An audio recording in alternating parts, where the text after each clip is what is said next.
জীবনের পথে চলতে গেলে যেমন একটা সঠিক মানুষের প্রয়োজন হয়, তেমন একজন সঠিক পরিচালকেরও প্রয়োজন হয়, যাতে আমরা সঠিক পথে চলতে পারি, তার পরামর্শ অনুযায়ী আমরা সঠিক সিদ্ধান্ত নিতে পারি। সেই রকমই একজন মানুষের সাথে আমি জুড়ে গেছি। সেটাকে পুরো ভিডিওটা দেখলেই তোমরা বুঝতে পারবে। শুভ সকাল, welcome back to our channel. কেমন আছো তোমরা? আশা করি ভালো আছো, আর আমিও ভালো আছি। আমার নতুন আরও একটি ভিডিওতে তোমাদের সবাইকে জানাই অনেক অনেক স্বাগত। সকালে চা খেয়েই কাজে লেগে পড়েছি। আনাজ টানাজ কেটে ভালো করে ধুয়ে রেখে দিলাম, আর এখন বাসন মেজে নেব। এই দিকেতে নিয়ে এসেছিলাম চিকেনটা বাটির মধ্যে রেখে বাসনগুলো মেজে নিচ্ছি। এত পরিমাণ বাসন পড়ে, একা থাকি, কিন্তু কখনো কখনো গৌতমীর জন্য বাসন টাসন মাজতেও ভালো লাগে না, সেটাও পড়ে থাকে। তো সেই জন্য অনেক বাসন হয়ে যায়, আর মাজতে গিয়ে ভীষণ বিরক্ত লাগে, কিন্তু কি করব, কিছু করার নেই, কাজ তো আমাকে করতেই হবে। প্রত্যেক দিনই কষা মাংস নয়তো মাংসের ঝোল করে খাই। আজকে ভাবলাম আমি মাংস ভাজা করে ভাত দিয়ে খাবো। অনেক দিন ধরেই ইচ্ছে করছিল মাংস ভেজে ভাত দিয়ে খাবো। তো যেমন ভাবা তেমন কাজ। তো মাংসটাকে ভালো করে ধুয়ে পেঁয়াজ, রসুন, হলুদ গুঁড়ি, লঙ্কা গুঁড়ি, কিছুটা ফুড কালার আর সঙ্গে একটুখানি কর্নফ্লাওয়ার আর বেসন দিয়ে ভালো করে ম্যারিনেশন করে বেশ কিছুক্ষণের জন্য রেখে দেবো। তোমরা চাইলে এতে কিন্তু লেবুর রসও দিতে পারো। অনেকে কাঁচা ডিমও দেয়, আমার কাছে ডিম অ্যাভেলেবেল ছিল না বলে এমনিই রেখে দিয়েছি। আর এদিকে ফুলকপি আলু ভাজাটাকেও বসিয়ে দিয়েছি। বেশ অনেকক্ষণ ধরে কিন্তু ম্যারিনেশন থাকলে খেতে বেশ ভালো লাগে। কিন্তু আমার বাইরের খাবার একদম বন্ধ, তাই বাড়িতে ফ্রেশ খাবার রান্না করেই খেতে হয়। বাইরের খাবার তো চলছেই না, একদমই চলছে না। তো সেই জন্য বাড়িতে যে কোনো জিনিস নিয়ে এসে রান্না করে খেতে বেশ ভালো লাগে। আর তোমরা কিন্তু চিকেন পকোড়াকে দুবার করে ভেজে খাবে, ক্রিস্পি ভাবটা এলে বেশ ভালো লাগে। আমি একবার ভেজে তুলে রেখে দিয়েছিলাম, সেকেন্ড টাইম আবার একবার ভেজে নেব, নিয়ে তারপর ভাতের সাথে। তবে বাড়িতে নতুনত্ব কিছু রান্নাবান্না হলে ভীষণ ইচ্ছে করে যে সকলকে মিলে নিয়ে খাবো। যদিও আমার শ্বশুরবাড়ির লোকেরা ননভেজ খায় না, তবে বাপের বাড়ির জন্য মনটা বেশি কেমন করে।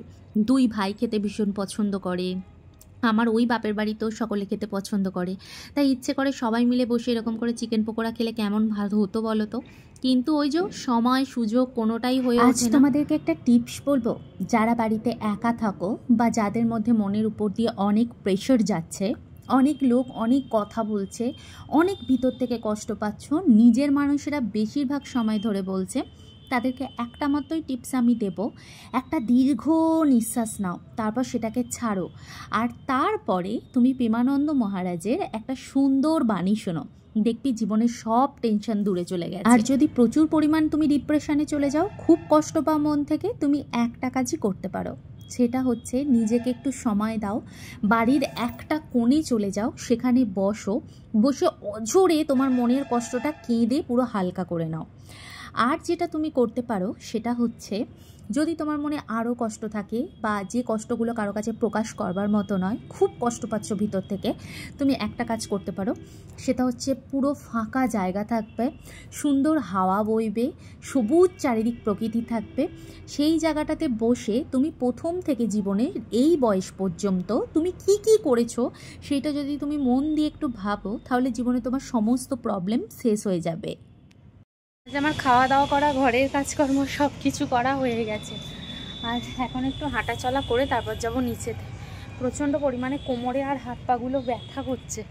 আসলে প্রচণ্ড পরিমাণে আজকে কাজকর্ম করা হয়েছে, তো যার জন্য হয়তো ব্যথা হচ্ছে। তো ঠিক আছে, চলো এখন নিচে যাই। প্রেমানন্দ মহারাজ আমাকে যে এইভাবে সাহায্য করবে সত্যি ভাবতে পারিনি। তিনি যে আমাকে তার ভক্ত হিসাবে মেনে নেবে সত্যি আমি ভাবতে পারিনি। আমি সত্যিই চিরকৃতজ্ঞ থাকবো ওনার কাছে, আর স্বয়ং ভগবানের কাছে তো আমি কৃতজ্ঞ থাকবই, কারণ উনি না চাইলে ওনার সাথে আমার কিভাবেই বা মিল হতো, ওনার সাথে বা আমার কিভাবেই পরিচয় হতো। আজকের ভিডিওর মাধ্যমে বলবো প্রেমানন্দ মহারাজ আমার জীবনের সমস্ত কিছু কিভাবে সলভ করছে আর কিভাবে আমাকে ঠিক পথে পরিচালিত করছে। আসলে আমরা তো মানুষ, আমাদের মধ্যে অনেক কিছু জীবনে চলে। আমরা হয়তো কাউকে ভালোবাসি, সে হয়তো কোনো এমন কথা বললো যেটাতে আমরা অনেক আঘাত পেয়েছি, আমরা তাকেও না বলতে পারি বা অন্য কাউকে এই কথাটা বলতে পারছি না। তখন কি আমাদের এই মনের কষ্ট দূর করবে? তখন তো কাউকে একজনকে চাই বিশ্বস্ত, যাকে সব কথা বললে তুমি ফ্রি হতে পারবে। আবার ধরো এরকম মা বাবারা হয়তো তুমি সঙ্গে থেকেছো, এত বড় হয়েছো, এমন কোনো একটা কথা বললো যেটাতে তুমি অনেক কষ্ট পেলে।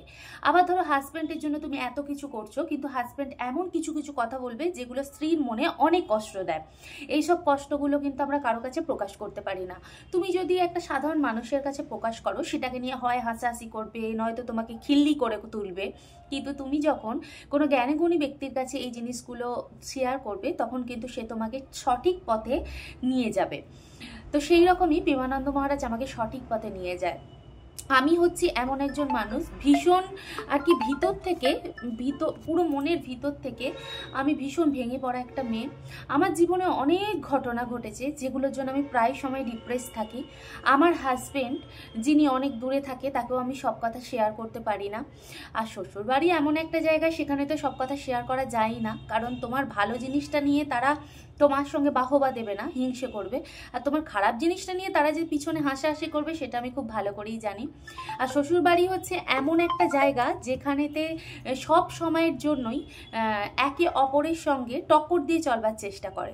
তাই সেই জায়গাতে আমি আমার দুঃখের কথা বলার মতো বোকামির কাজ করব না। তাই আমার যখন প্রচণ্ড পরিমাণে কষ্ট হয়, খুব দুঃখ হয়, যে কথাগুলো আমি আমার মাকে বললেও আমার মা কষ্ট পাবে, বা হাজব্যান্ডকে বলবার মতো না, বা কাউকেই বলবার মতো নয়, তখন প্রেমানন্দ মহারাজকে আমি বলি। আর সেই প্রশ্নের উত্তরগুলো তিনি আমাকে দিয়ে দেন, এবং সঠিক পথে কিভাবে যাব, মন থেকে কিভাবে দুঃখ দূর করব, সবটাই তিনি বলে দেন। কিভাবে বলেন আমি বলি।